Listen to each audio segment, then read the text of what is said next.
کیونکہ سب اپنے اعمال سے ہی اس مکان کو کشادہ اور تنگ کرتے ہیں۔ تمہیں پہلی بار اس تنگ مکان میں رکھا جائے گا اور تمہاری ہمیشہ کی زندگی قیامت تک اسی مکان میں گزرے گی۔ اتنے میں وہ غائب ہو گیا اور مجھے پریشانی ہو رہی تھی کہ نہ جانے مجھے وہ مکان کیسے ملے گا، تنگ یا کشادہ۔ اگر مجھے تنگ مکان ملا تو میں کیسے گزارا کروں گا قیامت تک اس تنہا مکان میں؟ اور میرے جنازے پر بھی شریک سبھی لوگ اپنی دنیا داری کی باتوں میں لگے ہوئے تھے۔ کسی کی زبان پر کلمہ شہادت نہیں تھا جس سے مجھے امید ہو کہ مجھے کشادہ مکان ملے گا۔ آخرکار میرا جنازہ قبرستان میں پہنچا، جہاں پہلے سے ہی میرے لیے ایک گڈھے کی طرح قبر کھودی ہوئی تھی، جسے دیکھتے ہی میرے دل میں خوف خدا بہت زیادہ بڑھ گیا کہ نہ جانے اس تنہا قبر میں مجھ سے کیا ہوگا۔ میں اس ڈراؤنی تنہا قبر کو دیکھ کر پچھتا رہا تھا کہ کاش میں نے دنیا میں اس تنہا قبر کو روشن کرنے کے لیے اچھے کام کیے ہوتے۔ کاش میں اذان سننے سے پہلے ہی مسجد چلا گیا ہوتا۔ کاش میں خود کو بھوکا رہ کر غریبوں کی مدد کر کے نیکیاں کماتا۔ کاش مجھے یہاں سے ایک موقع مل جائے۔ خدا کی قسم میں ساری زندگی خدا کی بندگی میں گزاروں گا، ایک پل خدا کی عبادت میں گزاروں گا، لیکن اس وقت میرے پاس کاش کے علاوہ اور کچھ بھی کہنے کو نہیں تھا۔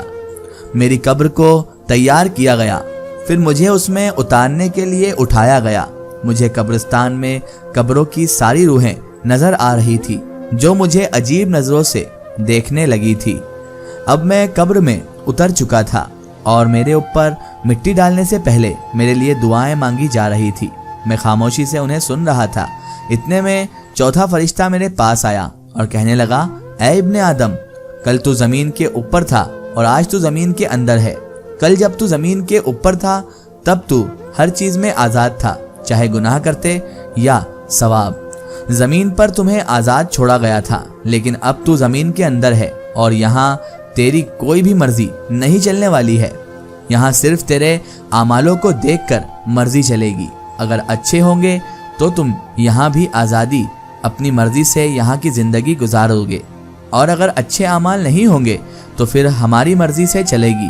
اے ابن آدم، تو زمین پر بڑا اکڑ کر چلتا تھا، تو آج زمین کے اندر خاموش کیوں ہے؟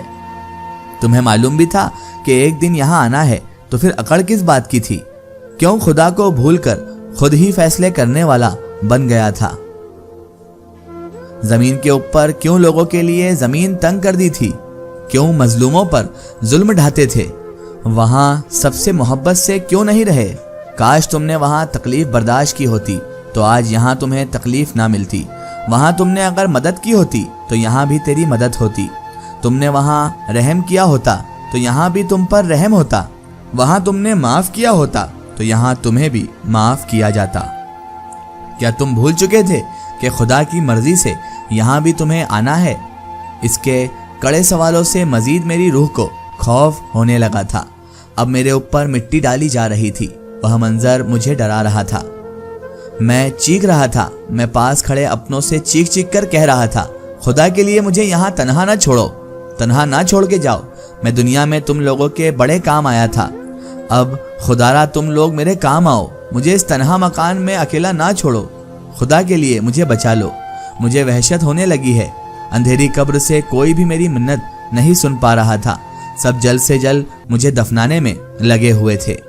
میری قبر پر مٹی ڈل چکی تھی۔ سب کچھ دفنا کر اپنے گھروں کو لوٹ گئے تھے۔ میں اس قبر میں تنہا تھا۔ مجھے وحشت ہونے لگی کہ نہ جانے مجھ سے کیا کیا جائے گا۔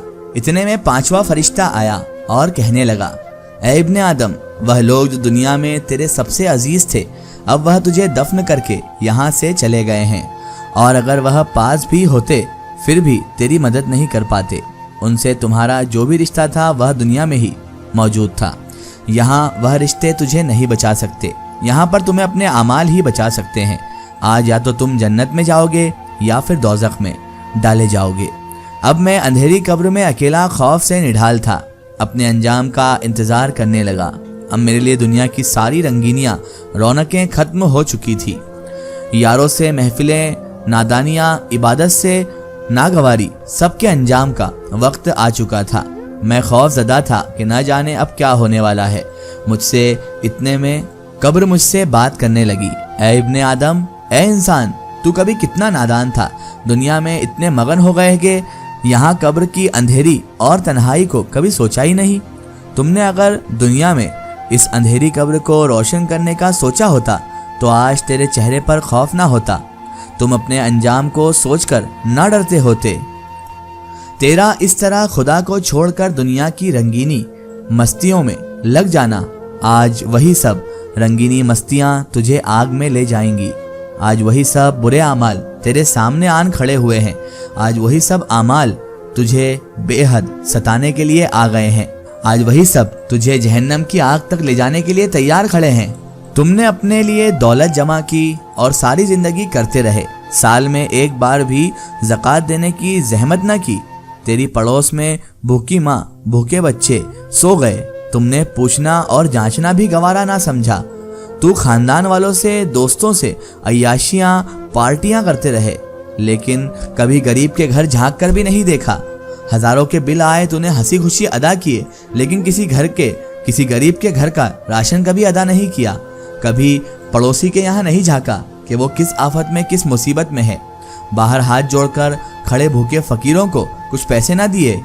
تو آج تیرا وہ سارا جمع کیا مال تمہیں سانپ اور بچھو بن کر ڈسے گا، ڈس ڈس کر تمہارے جسم کی بوٹیاں نوچ کر کھا جائیں گے۔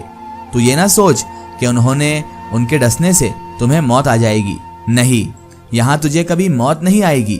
اے ابن آدم، تو خدا کے عذاب سے کیوں اندھا بن چکا تھا؟ دنیا داری میں لاکھوں اڑا دیے، چند پیسے مسکینوں کو ہی دے دیتا، چند پیسے ان غریبوں کو دے دیتا جن کے پاس کھانے کو کچھ نہیں ہوتا، بیوی سے اپنا ہر حکم منوایا، کبھی نماز کا بھی کہا ہوتا، بچوں کو مہنگی مہنگی تعلیم دلوائی، کبھی انہیں نماز اور قرآن بھی سکھایا ہوتا، کم سے کم جو آج تجھ پر کچھ آیتیں پڑھ کر بخشتے، شاید ان سے ہی تیری بخشش ہو جاتی۔ اب کچھ دیر میں تیرے پاس یہاں منکر نکیر آئیں گے جو تجھ سے کچھ سوال کریں گے، سوال بہت ہی آسان ہوں گے، تم اگر مومن ہوگے تو ان سوالوں کا جواب بآسانی دے دو گے، دیتے چلے جاؤ گے، لیکن اگر تم مومن نہیں ہوئے تو کسی ایک کا بھی جواب نہیں دے پاؤ گے۔ اس کے بعد یا تو تم پر رحم کیا جائے گا یا تمہیں عذاب دے دیا جائے گا۔ میں اب ان منکر نکیر کے انتظار میں تھا، نہ جانے کب آئیں گے تو کیا پوچھیں گے۔ کچھ دیر میں وہ خوفناک چہروں سے آئے، وہ دو ہی تھے، مجھ سے پوچھنے لگے تیرا رب کون ہے؟ سوال آسان تھا پر جواب دینے کے لیے میری زبان ساتھ ہی نہیں دے رہی تھی، کیونکہ میں مومن تھا ہی نہیں۔ اس کا ایک سٹوری ہم دیکھیں گے اس کے اگلے پارٹ میں۔